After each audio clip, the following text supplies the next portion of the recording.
Moving into our first house was supposed to be the start of a perfect chapter. After years in small, cramped apartments, Jake and I had finally saved enough money to buy a quaint little home in the suburbs of Minnesota. It was a cozy two-story house with white-painted walls, large windows, and a neat little garden out front. The neighborhood was peaceful, and everyone we met seemed friendly. At first glance, we felt incredibly lucky. But there was one thing that bothered me from the very beginning: the house directly across the street. Unlike every other house on the block, which had neatly trimmed lawns and welcoming front porches, that particular house stood out with its faded paint, broken shutters, and an overgrown lawn filled with weeds. Even more unsettling was the fact that, during the day, its curtains were always tightly drawn, making it impossible to see inside. It felt out of place, abandoned almost. Yet every night, a dim light glowed behind the curtains of its second-floor window, suggesting someone, or something, lived inside. In the beginning, I didn't think much of it. Perhaps an elderly person who valued privacy lived there. But things started to change gradually, in ways I couldn't easily ignore. It began with small things. One morning I found our mailbox slightly ajar, even though I remembered distinctly closing it the night before. Jake shrugged it off, suggesting maybe the wind or neighborhood kids were responsible. Then, a few days later, I noticed footprints in the dew on our grass, leading straight to our living room window. But again, Jake reassured me, telling me I was being paranoid, and that it was probably someone retrieving a lost pet. Yet, my anxiety only grew stronger. There was this persistent feeling that someone was watching us, especially at night. Several times I awoke in bed, convinced someone was standing outside, staring into our bedroom window. I would cautiously peek through the blinds, but the street was always empty, silent, illuminated only by the distant glow from that strange house across the street. Jake finally agreed to install security cameras around our property to ease my nerves. Initially, it seemed to help. For about a week, nothing out of the ordinary occurred. But soon after, I started noticing subtle disturbances again. The security lights would randomly turn on, even though no one was visible on camera. Sometimes, late at night, I would hear soft scratching sounds against the back door. By morning, there would be no visible signs of disturbance. Nothing captured clearly on video, leaving Jake unconvinced and increasingly irritated by my fears. Then came the photographs. One afternoon, when Jake was away on a business trip, I was cleaning out the attic and stumbled upon a small cardboard box tucked away in the corner.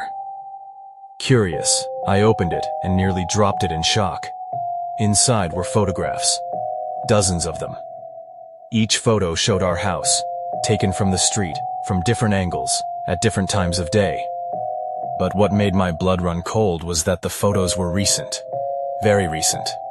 In fact, I was clearly visible in several of them, watering plants, cooking dinner, and even sitting alone in our living room reading a book. My heart raced as I flipped through the photos, hands shaking uncontrollably. Panic surged through me. Who could have taken these pictures? How did they get into our attic? Who had been watching me so closely, and for how long? Desperate and terrified, I called the police immediately. When they arrived, I showed them the photographs. They took my statements seriously, searched the entire house, and found no signs of forced entry. Even more baffling, they found nothing on the security footage, as if the person responsible knew exactly how to avoid detection. Feeling helpless, my thoughts kept drifting back to the strange house across the street. I insisted the officers check there as well. They hesitated at first, mentioning the reclusive old man who lived there, rarely leaving the property. Still, they agreed to investigate. An hour later, one of the officers returned, his face visibly pale. "You might want to stay somewhere else for a few nights," he said gravely. "We found something unsettling." It turned out that the elderly man had indeed been watching our home, obsessively. Inside his house, officers discovered stacks of photographs similar to the ones hidden in our attic. But that wasn't all. They also uncovered notebooks filled with disturbing entries detailing every aspect of my life and Jake's, including our routines, habits, conversations overheard through open windows, and even the times Jake was typically away. Most disturbing of all, they found detailed drawings of the inside of our home, marked with exact locations of furniture, hiding spots, and escape routes. The old man was arrested, and we never found out precisely what his intentions were. Jake and I moved away soon afterward, unwilling to remain in a home that had become a stage for someone else's dark obsession. Even now, safely living miles away, I can't shake the uneasy feeling that someone might still be watching, waiting patiently from behind closed curtains in a house just across the street. I never imagined that moving to a remote mountainous area in Oregon could turn our lives upside down like this. Sarah and I came here for one reason only: to heal mentally and physically after a devastating car accident left my wife unable to walk. Doctors advised us to find a quiet place close to nature, far from the city's chaos. So, we abandoned our tiny apartment in Portland and moved to an isolated cabin nestled among dense pines, constantly shrouded in fog. The house had once belonged to an elderly couple who passed away years ago, so we bought it at a surprisingly affordable price. At first, everything seemed wonderful. Sarah cherished the calm surroundings, and I was relieved to see her finally regaining a sense of peace after months of deep depression. But our newfound joy didn't last long. One early winter night, I woke abruptly to the faint sound of someone tapping gently but insistently on our wooden front door, as if someone was softly using their fingertips. I turned on the porch light, opened the door, but no one was there. Only darkness and rustling leaves whispering secrets through the wind. In the nights that followed, these strange sounds grew louder and clearer. Sarah heard them too, though she couldn't leave her bed. From the small window beside her bed, she claimed she saw shadowy figures standing silently around the house, motionless, like statues. I tried to reassure her, suggesting it was just exhaustion playing tricks on our minds. One morning, I noticed muddy fingerprints covering the living room windows. Alarmed, I inspected further, discovering similar smudged handprints scattered across walls and doors. They appeared vague, like someone had lightly brushed the surface before vanishing into thin air. Fearful, I installed surveillance cameras around our property, desperate for clarity. In the days that followed, Sarah grew increasingly anxious, often sleeplessly asking me if I'd found anything on the footage. Then one night, Sarah woke me, trembling. "Do you hear it? They're whispering right outside our bedroom window. There are many of them. I see shadows through the curtains. I'm too scared to look clearly, but I know they're there." Immediately, I checked the surveillance footage. But to my horror, the recordings from that night showed nothing but static-filled screens. I rushed outside but found no one. Only chaotic footprints scattered around, disappearing into the dark forest behind our home. The following day, I decided to visit our only nearby neighbor, Jacob, who lived about 3 miles away. He'd been alone here for over 20 years. When I told him what happened, he remained silent for a moment before asking cryptically, "You've never ventured deep into the forest behind your house, have you?" Confused, I said no. Jacob sighed, warning me never to step foot in that forest. He refused to elaborate further, merely repeating his warning with unusual seriousness. That night, the eerie whispers returned, but louder. I approached the living room window and froze at the sight before me. Dozens of dark figures stood silently around our cabin beneath the faint moonlight, utterly still, their heads slightly bowed, unmoving. They made no sound, just waited quietly, as if anticipating something. From our bedroom, though she couldn't clearly see outside, Sarah sensed something dreadful. In a shaking voice, she whispered to me, "They're back, aren't they? I hear them clearly. They're whispering our names." Panicked, I attempted to call the police, but our phones inexplicably lost signal. We were completely isolated. By dawn, the mysterious visitors vanished without a trace, leaving only countless footprints scattered chaotically around the cabin. Even more unsettling, I found strange symbols carved into nearby trees, identical to those Sarah had drawn repeatedly on paper after recurring nightmares over the past few weeks. It was too much. We immediately decided to leave. I quickly packed our belongings, carried Sarah to the car, and as we drove away, I glanced into the rearview mirror. To my horror, the figures reappeared, emerging slowly from the forest. They stood silently on the dirt road, watching our vehicle disappear. Sarah squeezed my hand, whispering, "I don't know how, but I feel certain they don't want us there. But something tells me they'll never truly let us leave either." We left those mountains behind, never to return.